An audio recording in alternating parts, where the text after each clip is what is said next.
First of all, I would like to thank you and the Doha Center for Media Freedom for the opportunity that's giving us to present some of our thoughts around media literacy and education in general.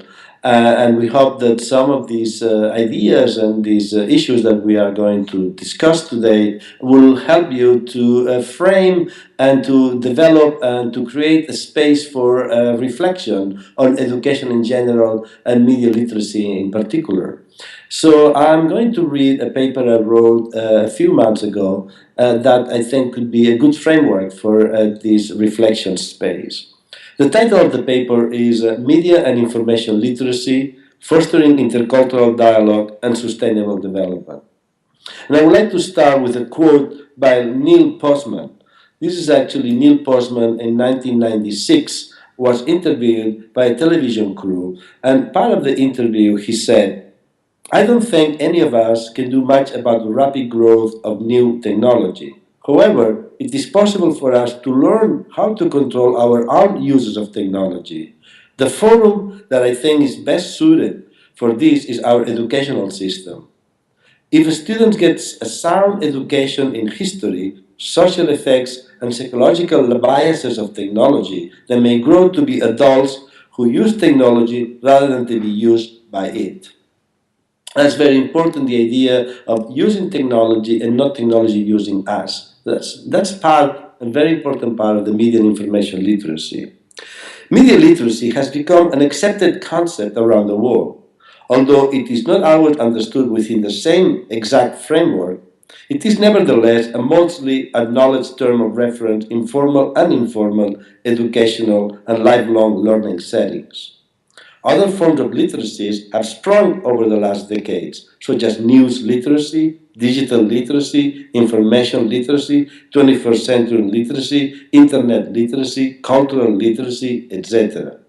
These different forms of literacies are often confusing to many, as well as mostly overlapping, prompting UNESCO to propose aggregating all of them under the same roof and calling this area of media education that perhaps, and calling this area of uh, research and practice media and information literacy.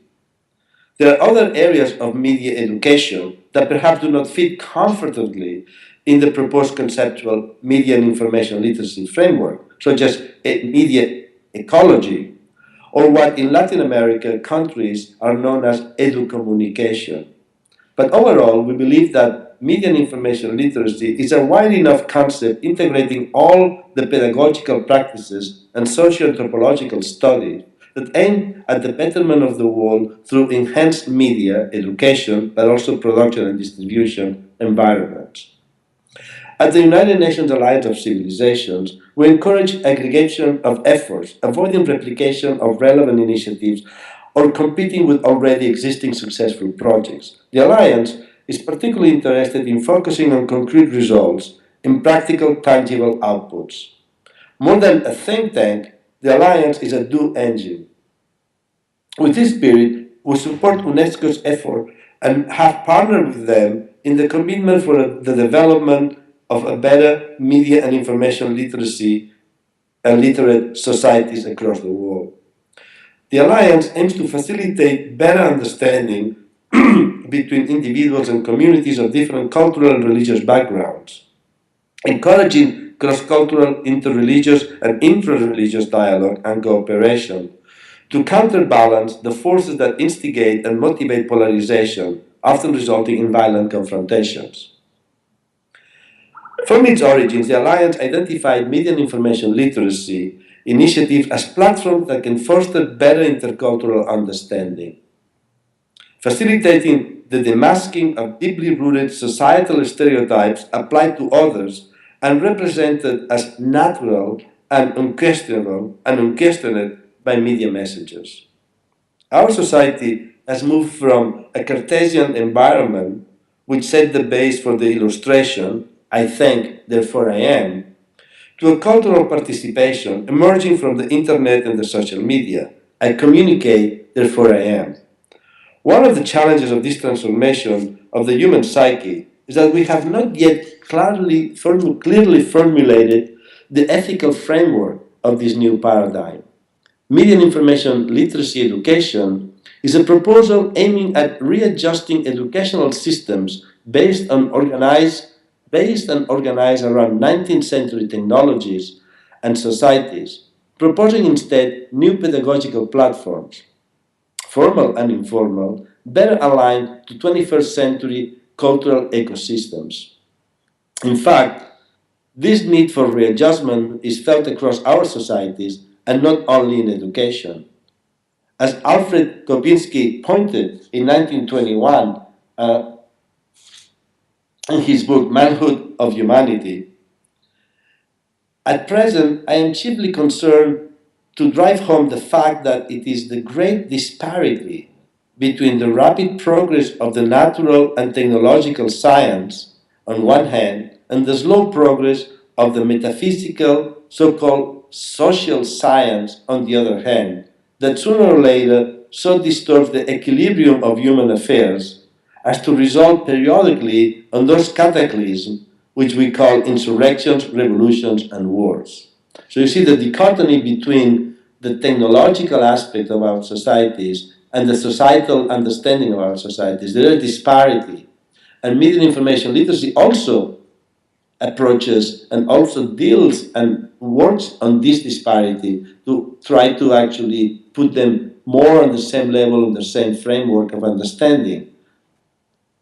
Again, humans using technology and not technology using humans. And it's part of this process of understanding. What media information literacy proposes is in fact a new educational project, a much wider landscape, quite complex in content, rich in colorations, aware of differences, pointing to our similarities, and embracing the richness of the cross-cultural diversity of contemporary societies. As the UNESCO World Report Investing in Cultural Diversity and Intercultural Dialogue points out, media literacy can foster critical capacities and promote multiple perspectives, thus protecting vulnerable cultures from what some experts have called the colonization of minds, such as when modes of consumption and ways of living from the center are uncritically adopted by communities or cultures of the periphery. So media and information literacy, again, is also a tool, is also a capacity, it's also an empowerment that allows for the development of cultures that they are not necessarily part of the center of powers, so that actually local cultures, local representations can also be empowered by the urge of media literacy. So this is a challenge, is combining the idea of the global village and globalization, and at the same time empowering local communities to develop their own media representations. That's one of the challenges that we face, and that's one of the challenges that media literacy addresses to. Media and information literacy is intercultural at its core, promoting the acceptance, identifying the cultural promises of the trans identity of many contemporary individuals, a trend to continue growing, and as explained in detail by Amin Malouf in his book, In the Name of Identity, Violence and the Need to Belong. This idea of trans identity is very important in contemporary societies. We have been tend to be built and create our own understanding of ourselves and our societies around the idea of national identity. But more and more, there are individuals that are born in one place, they live in another, they married someone from another culture, they marry someone from another country, then they live in another country. So and the children that are coming out of these individuals are trans identity at their core, but we are all trans identity. We all have our levels. We are not only one thing, we're many things. And what polarization and what many of the forces that are out there in our societies that tend to be fundamental, they tend to focus in one aspect of our identity and not in the multiplicity of our identity. So that's part also of the media and information literacy, is to somehow become aware of the trans identity of our personas, and to recognize that we're different, but our differences do not mean that we need to confront each other, that we can actually work together, or we can at least live by side in peace. You see a lot of these trans identities and collaborations creatively in music, for instance. Now, many music groups in today's world are actually transcultural. You have musicians from all these different cultures, all these different countries coming together and playing music together. So, in that sense, the art is at the avant-garde of the kind of world that we're living, and they are giving us the sign that you could be from different areas of the world, you can be from different religions, but you can work together and create something positively together. At the Alliance, we understand intercultural dialogue as another fundamental facet of building Armenia's global sustainable community of communities.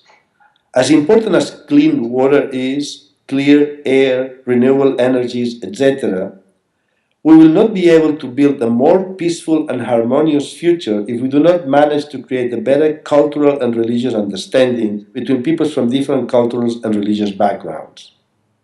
Contemporary economies are global, and so are contemporary societies. How to be local and global at the same time is the main challenge of our communities. The ecology movement said, think globally, act locally. Perhaps the media and information literacy movement, we will also need to come up with a simple and clear motto to make our voice clear and sound. To clearly announce that media and information literacy education is in part the need to find sustainable modes of development in the current trends of human societies.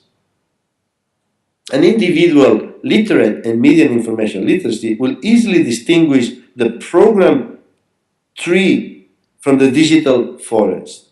A video uploaded on the internet by an individual does not represent the opinion of a whole society.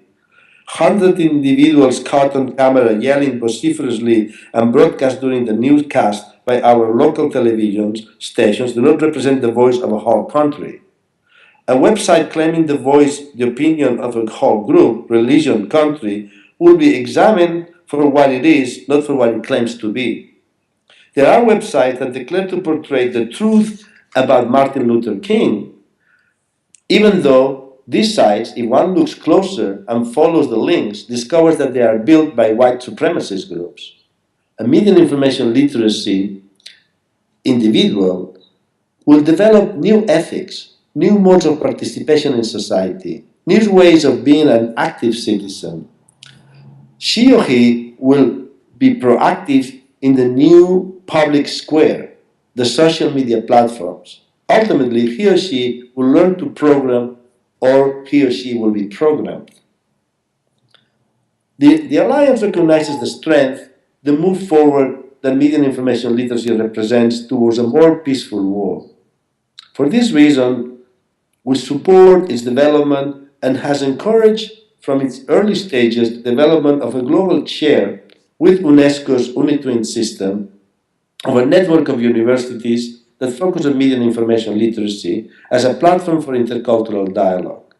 We're looking forward to the growth of this global chair to its full potential, from educators and students exchange within the network of universities to the push for the implementation of media and information literacy curriculum at universities training future educators, to the inclusion of media information literacy programs in schools across the world.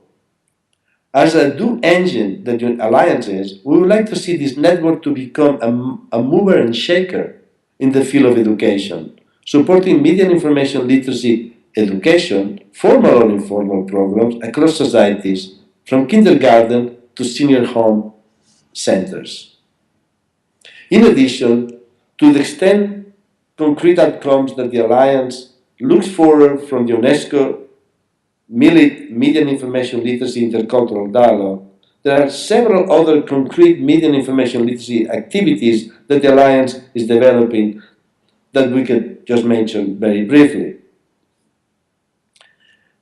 Media produced by young people is an integral part of media and information literacy. In the same way that writing is part of the traditional understanding of literacy, encouraging youth to produce their own media messages and support their distribution is part of the overall framework of media and information literacy. Towards that goal, the Alliance partnered with the IOM and created Plural Plus, a youth video festival focusing on the themes of migration, diversity, and social inclusion. Launched in 2009, Plural Plus aims at encouraging young people up to 25 years of age to produce short videos up to 5 minutes, reflecting on their opinions, their emotions, their visions, addressing the key challenges of their communities related to migration, diversity, and social inclusion. Plural Plus recognizes youth as powerful agents of social change in a world often characterized by intolerance, cultural and religious divisions, and supports the global and multimedia distribution of these videos. In collaboration with over 25 international partners, Plural Plus brings these media messages of youth to all corners of the earth, from Cuba to India, from Spain to Chile, from Canada to Japan. Plural Plus encourages young people to reflect on their communities and to produce media content in a concrete social context.